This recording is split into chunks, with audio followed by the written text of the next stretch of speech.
This is Monocle on Design, a show where we discuss everything from architecture and craft to furniture and fashion. I'm Nick Manise. On today's program, we unpack Monocle's September issue, leafing through the pages of the magazine's Mobility Special. And it's all aboard the Monocle Express. We share the lessons we've learned in dreaming up the perfect train. We also meet the duo behind Milan-based Objects Are By. All that coming up on Monocle on Design.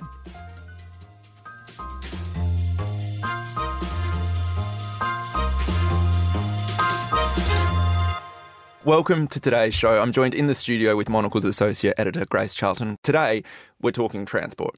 Yeah, we're on the move. We're on the move with Monocle's September issue, which is on newsstands now. We kind of wanted to do a little bit of a breakdown of some of the stories that appear in the issue and just kind of unpack things a little bit. So we're going to dive in. We had Petri Bertsoff report for us in Helsinki, and they've just opened a new lounge on the Schengen side of the airport. I think what's really, really beautiful about it is that they've tapped a local design studio to work on this.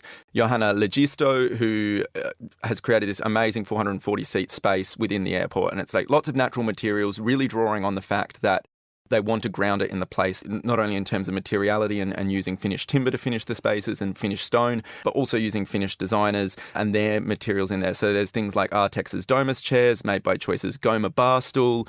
And I think for me, more than anything, is the fact that it has this view out to this amazing forest, which is beyond the runway, which is where I'm segueing into lounges, because I've spent a lot of time in Qantas lounges in Australia. Oh, yeah. What are they like? I will say Perth's international one is outstanding. That's just been recently finished in Terminal 1 because, you know, they've obviously got these new long-haul routes connecting Perth with the rest of the world, the most isolated city in the world.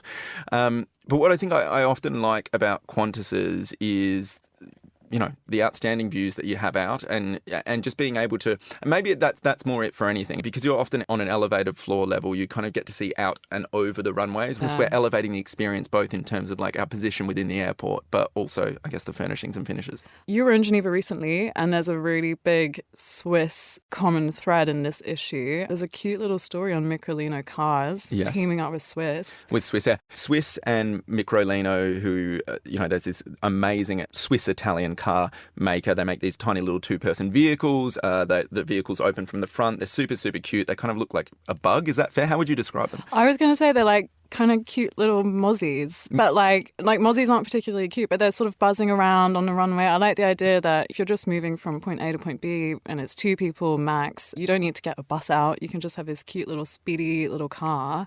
And it looks great. This is for Swiss Air's staff to kind of move between the terminal and their offices on the airport site. So if you're landing in Zurich anytime soon, you might see these sort of tiny little vehicles zipping around. But I think what's really nice is it's a Swiss-Italian car maker. They're designed in Switzerland, made in Italy, and Switzerland's flagship airline. It's like this almost beautiful, powerful country branding story. And I think that's what I also kind of like about this. It's really showing, hey, we're not just going to fly you somewhere excellently, but we're also going to move our staff around in a beautiful kind of way.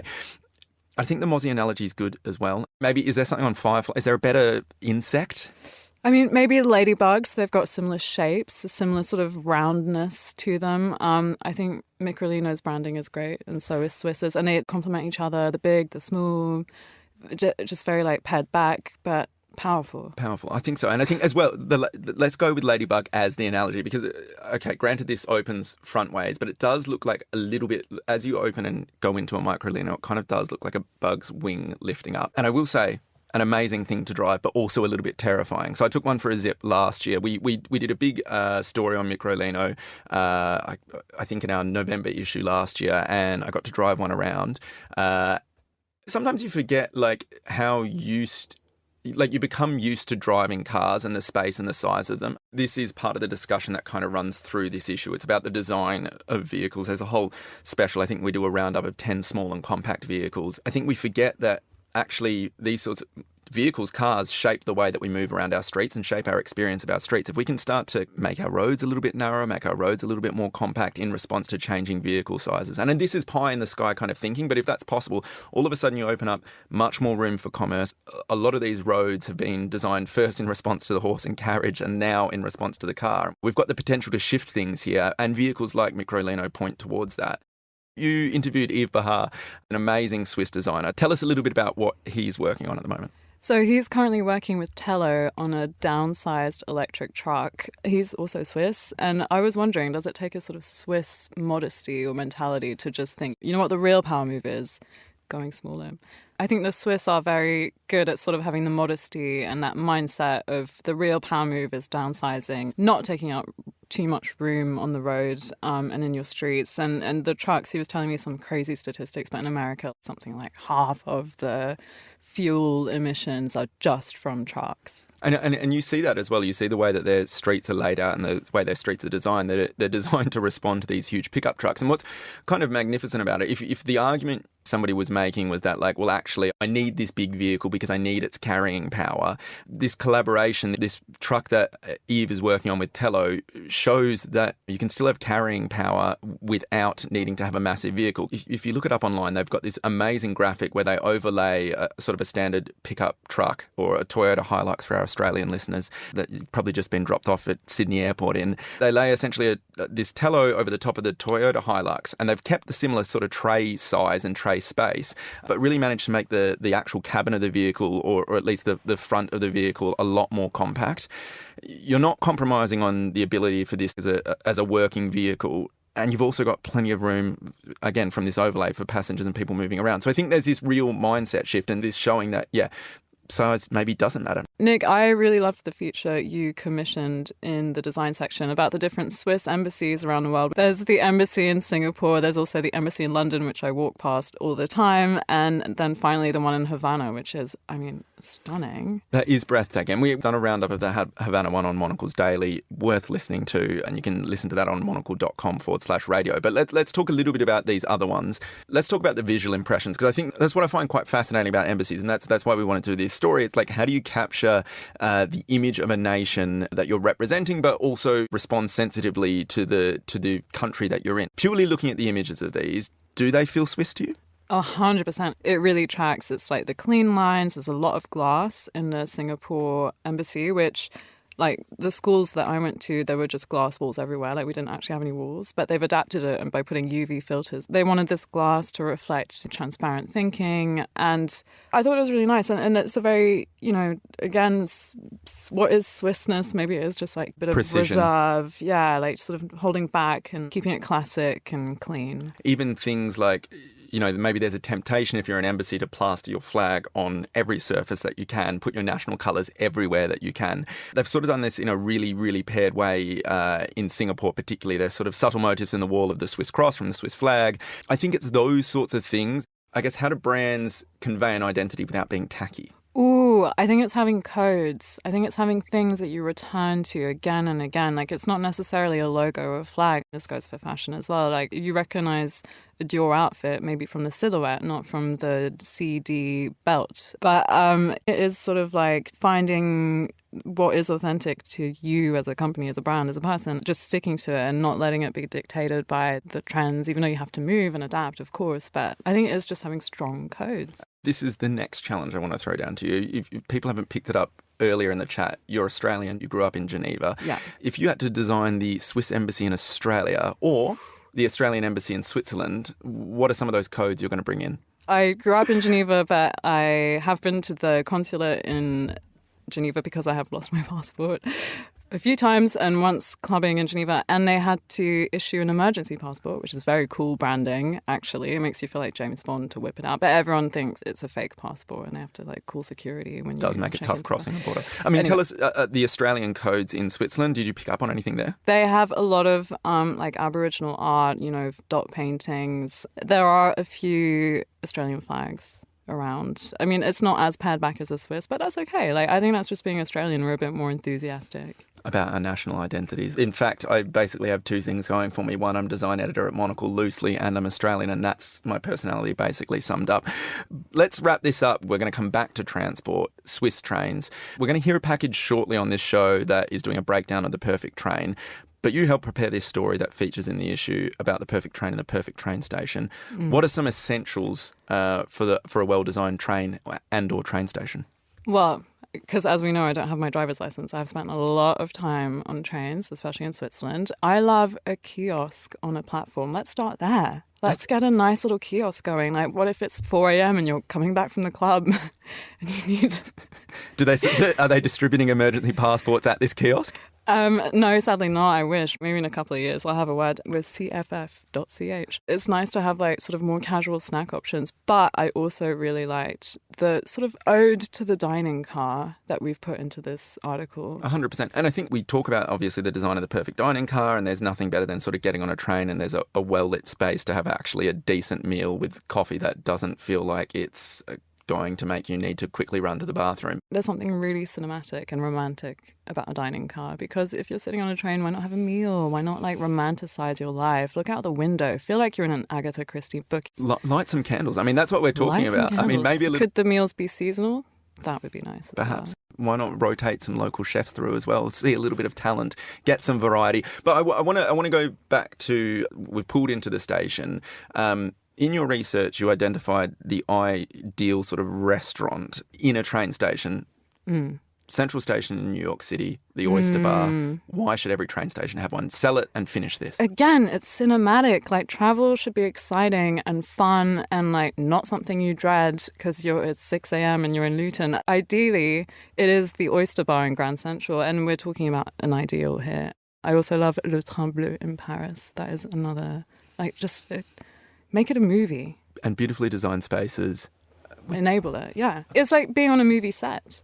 That's what I want. And hopefully we've kind of captured that in this issue. It's like travel, it should be enjoyable. It should be something that you take pleasure in. And it's finding these sorts of spaces. If you're thinking of buying a vehicle, why not consider Eve's tiny truck? Why not jump in a Microlino? Why not petition your state railway to allow you to have amazing candlelit dinners on your local trains? I think that's the ultimate ambition that we're going for here. Grace Charlton, thank you very much for joining us in the studio. The Menu, bringing you Monocle's recipe for the best in drinking and dining. We make entertaining a doddle. It's incredibly easy to make. With expert opinions. You can use fish fillets, which you grill in the oven or pan fry. A bit of seasoning. Lots of lime, a lot of cracked pepper, and a bit of good olive oil. And plenty of spice. And then you cook it in caraway and 7 spice. As well as something sweet. Then you take a big pot of mascarpone and spoon it into your egg yolk. And maybe even a little bit nuts. You take it out, you top it with some pine nuts, and you're good to go. It's a recipe that's guaranteed to impress. It's slightly controversial, but it's the one thing that has surprised the most people when they eat it. Premiering live every Friday at 2000 London time, midday in Los Angeles, or downloadable wherever you get your podcasts.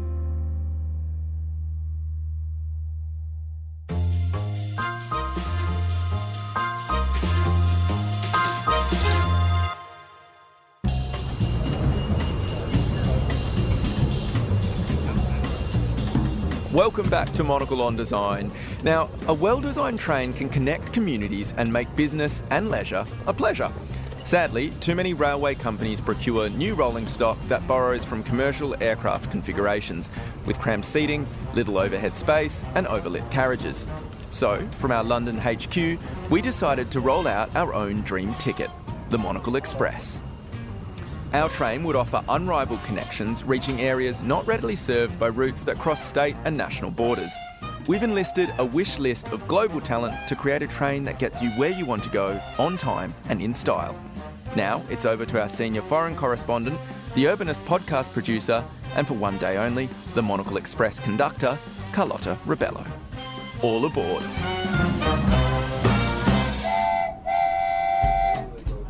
There's a variety of seating, including freestanding armchairs and stools by French firm Alki, ensuring that the space feels domestic and calming while providing moments for a team drink or solitary sip on the last train home.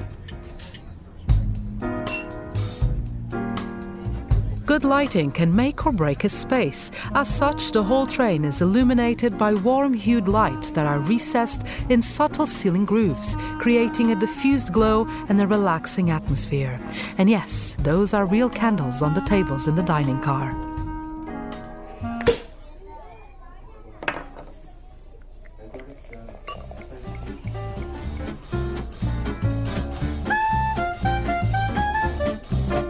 high-speed rail travel doesn't mean that work can't continue at pace. Those looking to continue wheeling and dealing in peace can book into our dedicated business carriage designed by Keon. The Australian studio, which specialises in transit interiors, has designed a timber-clad space that feels more like a cosy office than a charmless train compartment, offering acoustic relief and a calming space in which to get down to business.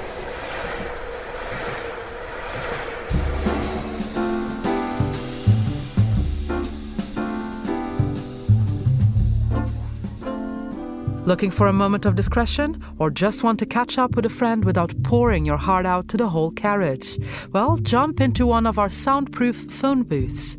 Inspired by Spanish brand Ketal's Call Phone Pod, these have a compact footprint and a glass door that provides transparency but still allows for privacy. Clad in wood, it has a warm character and comes with integrated yet silent ventilation.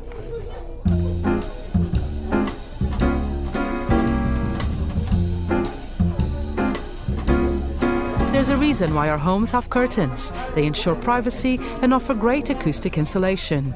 A train is no different, and the windows of the Monocle Express are dressed in fabric drapes by Danish textile specialist Kvadrat. In addition to curtains, other plush furnishings, including seats upholstered by Italian brand Dedar, are essential on-board inclusions. Hard surfaces can amplify noise, making it difficult to have a quiet conversation. So, acoustic panels made from natural materials have been prioritized over metal where possible, thanks to their acoustic absorption properties.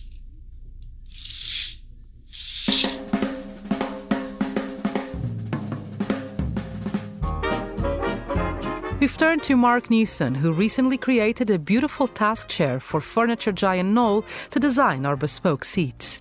All are equipped with inbuilt phone and computer chargers, a discreet footrest, and a generously proportioned timber table and reading light, which folds out from the back of every seat.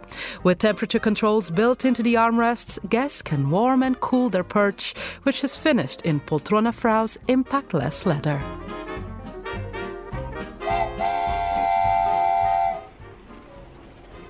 My thanks to Carlotta Rebello, the Monocle Express conductor.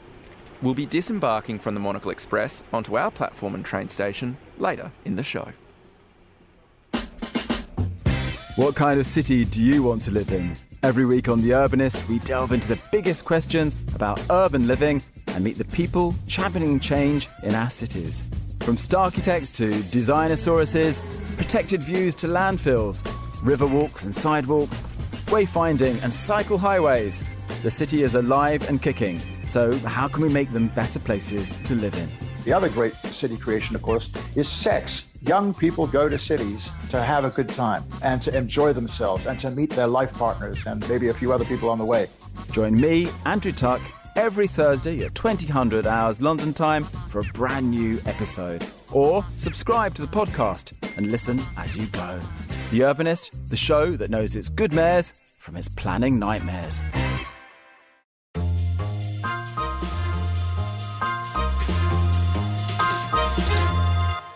Next, we're in Milan, a city that is no stranger to design startups. The Lombard capital has long attracted creatives eager to explore new shapes and styles. The latest to appear is Objects Are By. Established in 2022, the brand launched its first collection earlier this year. The studio is formed by Jenny Pham, a German-born, US-raised fashion professional, and artist Phil America, a California native. The duo met in Los Angeles and, by 2021, had moved to Milan, attracted by the growing number of foreign creatives setting up shop among the city's design set. Their idea for Objects Are By is to avoid limiting the brand to a specific product line. Instead, they seek out collaborations with creatives from fields outside their comfort zone, who they charge with developing intriguing products. Then they link the creatives with a specialty producer or artisan workshop. I caught up with Phil and Jenny in Milan earlier this year to find out more. Jenny began by sharing why they describe Objects Are By as a future-conscious studio. We always think about the approach. We think that there's a lot of things that we can do differently, and that goes with evolution, that goes with the times. We also think about what the impact of the use of materials or resources does for us. And then we also love the idea of embracing technology, which is obviously a lot for us. So there's materials, there's technology. What was the first one? The approach. The approach. That's it. I like having the three pillars: approach, materials, technology. Yes. I mean, Phil, how does that come across in? So this is your first collection. How does that come across in these pieces? Those, I guess, three pillars. First of all, let's say for the future conscious, lower impact aspect of it, everything we do is upcycled. Everything we do is the lowest impact we can. We're using water, making sure that everything is vegan. So we released a set of bone china, and we call it bone-free china because what most people don't know is there's bone in a lot of porcelain, and we made everything without it and upcycled the water, and we have upcycled earth and clay ceramics. So there's that part to the approach. There's, in terms of like also thinking about just how we approach things, it's thinking about things in a less institutional way. We're working with people and giving them the platform to create something that they wouldn't normally create. So one of our pieces is with somebody named Baby Brush. He's an artist, and now he's creating actual porcelain pieces, which is something he's really never done before. So again, kind of creating a way to look at what the future can look like in design. I mean, Jenny, it sounds like collaborations are sort of key to your work. Explain that. Is it how do you find the people that you want to bring in to work on Objectify? Yeah, so first and foremost, just hearing the brand name, you can see that it's an incomplete sentence. Yes, we landed it. For us to feel complete, we really do want to work with people that are either inspiring to us or what we met along the way and just really like. Because one of the reasons why we even started this project was we realized that we have such a strong creative community, and we've both of us have been living all over the world, but we have such a great network of people that we're like, wouldn't it be really fun if we found an excuse to work with all of our really cool and creative friends? And so we'd love to say that we're very strategic about stuff, but the truth is we just work with people we really love and admire. And because I think that's also fascinating. Neither of you are designers, but you've got a design brand. I mean, how does that come to be? Why launch this? I mean, you kind of touched on it there, saying you want to work with people, but why launch a brand? Well, we also kind of fancy ourselves a little bit as like, let's say, it's like curators meet matchmakers a little bit, because while we choose people that are creative, we don't necessarily choose people that are creative in the exact thing that they're doing. So the idea is that we say, okay, Baby Brush, we want to work with you because we love your technique in airbrush, but maybe use it in a different way you've never done before, so it's not super institutionalized. But then we will still go to the best factory, to the best artisans, and still make sure that quality is not a compromise for us. So the idea was, okay, how can we actually look at creativity, push a little bit further, break some boundaries here, and make sure that there's a little bit of sort of vulnerability in approaching the creative process, which is what we really like, because no one said, oh, I've done this 1,000 times. Actually, they're like, I've never done this before, and that really inspired us. We have this little saying, it's like, the unknown is our muse, and so we kind of like play on that a little bit. I mean, so how do you find the craftspeople to partner with as well? How does that come into it, Phil? Usually from people we know in the industry. We have a board. We have a couple people on our board who are very established in the design world. So, of course, like I said, we're not coming from design, but we've surrounded ourselves with a great network of people, and those people put us in touch with the right people when we have an idea of what we want to do. So it usually starts with, hey, who's the person we want to work with? As she said, it's one of our friends always. So we go to them. Okay, what's the next step? What do you want to make? And then you want to make jacquard woven blankets? Okay, then we find the best jacquard waver. Then we try to find the best one that will work with us to create like a vegan wool, which is what we did. Somebody who is willing to kind of think about the future and what the future of design can be in terms of materiality as well. And then I guess I'm also curious, neither of you are from Milan, but you've decided to, you are in Milan running this business. What role does the city play in the work that you're doing? I mean, this is a design hub. Does that, impact your work? I mean, that's quite literally why we ended up making a design brand rather than something else, is because we are in the design capital of the world. So I think that's probably the short answer, but the long answer is that it had a huge impact. It's something that had a huge imprint on us in terms of the decision making around what we wanted to do next. And selfishly, it was a project that also happened as we were renovating our home. So as we were choosing some of the furniture and the objects, we said, wouldn't it be really fun if we made something? And at first it started as a very small idea, and then eventually sort of grew to this sort of bigger project and platform. I guess as well, in terms of starting a young business, for other people that may be listening to this and thinking, I want to do my own thing. I've got cool creative friends. Is there, I guess, any tips or tricks? I've turned this into a self-help podcast somehow. I don't really know why. Maybe it's more for myself. But I mean, it takes some serious guts to launch something like this. What are some of the things you've learned along the way, maybe, is what I'm going for? What we're really attracted to is like cultural moments. And so that's kind of what we're going after. And so that's something that you'll continue to tap into for inspiration for, creating whatever this next evolution of the brand is. Yeah, absolutely. I think, like she said, the next things we have coming up are, again, cultural moments, thinking more global, thinking what the global citizen is doing and where they're at and trying to be there as well. I want to actually loop back to process, because I just started thinking about that as you were talking. I mean, why is process such a key part to your brand? I mean, not to romanticize something that's been over-romanticized, but the journey is the true aspect of anything. Like, I think when I think about myself as an artist and I look back at work I've done, the things that really left the strongest impact were the journey along the way and the process of making something and the bringing people into the fold and the conversations you have there.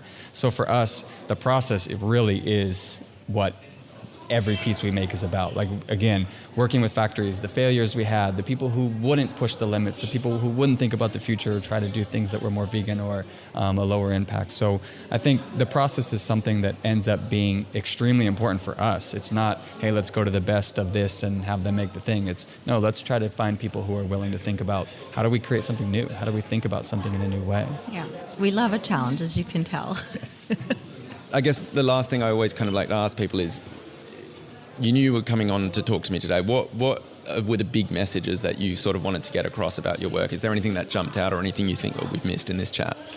So I know that Phil kind of hinted at it, but this idea, not that the entire platform is based around veganism by any means, but we're vegan, we live in Italy, and people always ask us, oh, that must be so hard. And we're like, actually, no. If you really care about something, things become quite easy after a while if you're really passionate about it. And so that's kind of the same idea that we bring onto the brand. It's like, if you really care enough, then it becomes something that isn't laborious or isn't annoying or isn't terrible. So I think just something that we want to leave people with is like, if you really believe in something, you can really do it. Yeah. And I think on a larger scale, you look at other brands and they're always like, hey, we can't do that, we can't do this, things are too difficult. And it's like, no, if I can do it, you can do it. That was Phil America and Jenny Pham of the design studio Objects Are By.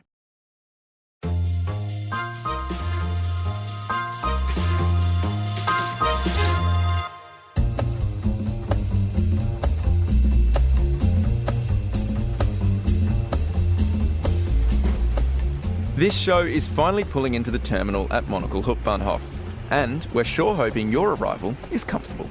Given that many of us spend hours alighting from and waiting on train platforms, we wanted to look at how these spaces could be better designed for the myriad of users and travellers passing through with a range of needs and connection times.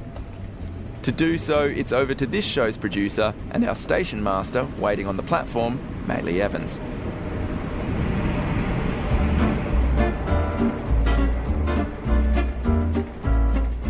Our station has dedicated passenger lounges with comfortable chairs, complimentary newspapers and magazines, as well as high-speed Wi-Fi.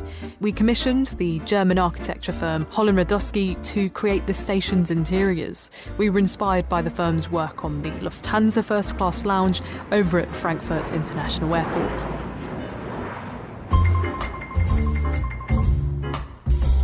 Fear not if you took the overnight train from Milan and want to freshen up before a meeting in London. Our top-tier shower facilities have a spa-like atmosphere with soft Imabari towels, high-pressure shower heads from Spanish brand Roca. All of this will have our visitors looking fresh.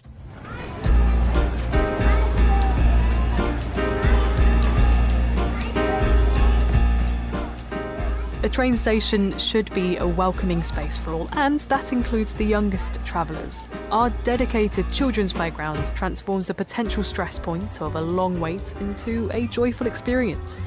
We've taken inspiration from our favourite playgrounds, designed by Dutch firm Carve, with a bouldering wall and a train-inspired climbing structure. It's a small but significant step towards inspiring and engaging the next generation of rail travellers. My thanks to Maylee Evans there. Now, those are just some of the features of our dreamy Monocle Hauptbahnhof. For the full rundown of must-have details for transport, grab a copy of Monocle's September issue, which is available on all good newsstands now. And that's all for today's show. For more design stories, listen to our 5-minute midweek bonus show, Monocle on Design Extra, which airs on Thursdays. Today's episode was produced and edited by Maylee Evans. I'm Nick Manise, and you can reach me on nm@monocle.com.